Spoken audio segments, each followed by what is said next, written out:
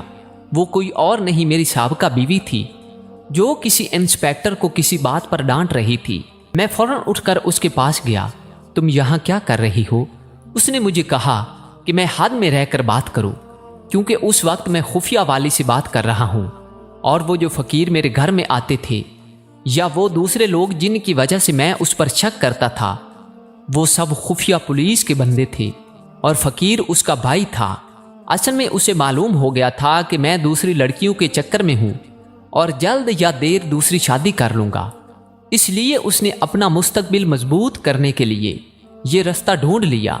مجھے سمجھ نہیں آ رہی تھی کہ میں معافی کیسے مانگوں، لیکن اس کے لیے الفاظ نے میری یہ مشکل بھی آسان کر دی۔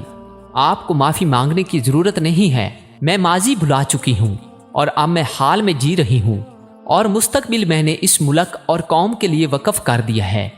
لیکن اب جس سے آپ نے شادی کی ہے اسے دھوکہ دینے کا سوچیے گا بھی مت، کیونکہ وہ میری طرح غریب کی بیٹی نہیں ہے۔ اگر آپ نے اس کو دھوکہ دیا تو اس دفعہ آپ خود مشکل میں آ جائیں گے۔ یہ کہہ کر وہ چلی گئی، لیکن میرے لیے سوچوں کے بہت سے راستے کھول گئی۔ میں یہ سوچنے پر مجبور ہو گیا کہ مجھ سے غلطی ہو گئی ہے۔ اس کا تو ماضی میرے سامنے تھا، اس نے اتنے سال میرے ساتھ گزارے تھے۔ جب میں اس کا کردار جانتا تھا تو میں نے اس پر شک کیا بھی کیسے، لیکن اب پچھتانے سے کچھ حاصل نہیں ہو سکتا تھا، اس لیے میں وہاں سے واپس آ گیا۔ لیکن آج بھی یہ پچھتاوا میرے دل سے نہیں جاتا کہ میں نے اس کے ساتھ زیادتی کی ہے۔